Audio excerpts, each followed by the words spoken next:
আমরা আসলে যে সবাই জানি যে সামনে মে মাসের ৩ তারিখ থেকে জিম্বাবুয়ের সঙ্গে আমাদের ৫ ম্যাচের টি-20 সিরিজ শুরু হতে যাচ্ছে।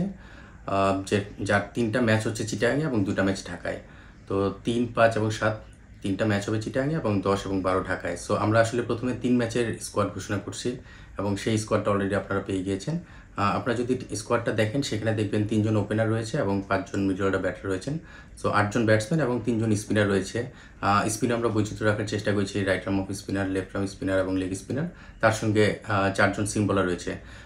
এর মধ্যে আপনারা যদি দেখেন যে সাইফুদ্দিন রয়েছে স্কোয়াডে, যাকে আমরা অলরাউন্ডার হিসেবে বলতে পারি, এবং তানজিম সাকিবও রয়েছে। সঙ্গে আপনারা দেখেছেন যে তাসকির এবং শরীফুল রয়েছে। গ্রাম পটাটা চিপস নাকি বিস্কুট খেয়ে বুঝে নাও। সো ৪ জন সিমারের সঙ্গে ৩ জন স্পিনার এবং ৮ জন ব্যাটসম্যান নিয়ে আমরা টিমটা সাজিয়েছি। ৩ জন ওপেনারের মধ্যে তানজিদ তামিম, যার এখনও ডেবু হয়নি, তাকে আমরা মনে করেছি যে প্রমিজিং এবং টি-20 ফর্মেটে যেই ধরনের ক্রিকেট খেলা উচিত তার মধ্যে সে অ্যাবিলিটি রয়েছে।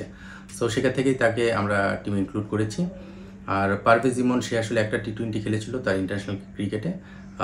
তার বাইরে হয়তো খুব বেশি ইন্টারন্যাশনাল ম্যাচ খেলার সুযোগ হয়নি, 2টা ম্যাচ খেলেছিল, বাট সেটা ডিফারেন্ট টুর্নামেন্ট ছিল। যাই হোক, তো ইমনকে আমরা টিমে ইনক্লুড করেছি। আর সৌম্যর যে ব্যাপারটা, সেটা আপনারা সবাই জানেন যে সৌম্য এখনও পুরোপুরি ফিট হয়নি। সো ৩ ম্যাচের স্কোয়াডে আমরা সৌম্যকে কনসিডারেশনে রাখতে পারিনি। পরের স্ট্যাটাস আমরা মেডিকেল ডিপার্টমেন্টের কাছ থেকে জেনে হয়তো জানতে পারবো কী অবস্থা রয়েছে। বাট প্রাথমিক স্কোয়াডে বা এই প্রথম 3 ম্যাচের স্কোয়াডে আমরা সৌম্যকে কন্টিনিউ করছি না। আর পেস বোলিংয়ে সাইফুদ্দিনের বিষয়টা হচ্ছে আমরা আসলে অলরাউন্ডার হিসেবে তাকে চিন্তা করি। সো জিম্বাবুয়ে সিরিজে আমরা তাকে ইনক্লুড করেছি এবং তাকে খেলানোর প্ল্যান রয়েছে, সে সেভাবেই তার রোলটা প্লে করার চেষ্টা করবে। আর আফিফ হোসেনকে আমরা টিমে ইনক্লুড করেছি। আপনারা জানেন যে সাকিব যেহেতু প্রাথমিক স্কোয়াড বা প্রথম 3 ম্যাচের স্কোয়াডে নেই, সেখানে আমরা আফিফকেও টিমে ইনক্লুড করেছি। আর বাকি যারা মিডল অর্ডার ব্যাটার রয়েছে তাদের সম্পর্কে আসলে আলাদা করে নতুনভাবে বলার কিছু নেই, আপনারা সবাই জানেন। এখানে সাকিবের বিষয়ে আসছে, Shakib Al Hasan.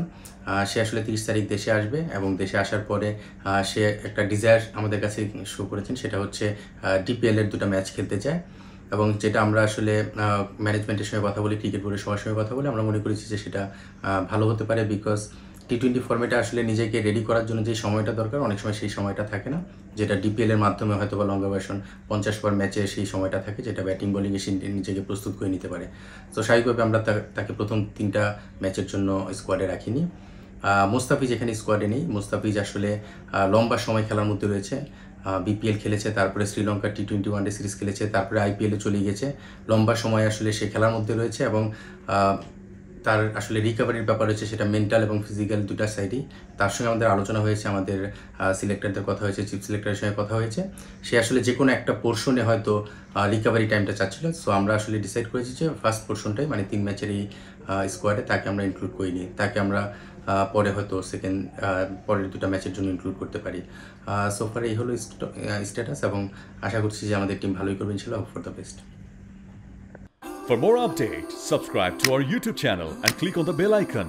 Follow us on Facebook and Instagram. Download T-Sports app to enjoy exciting games and highlights. Visit tsports.com.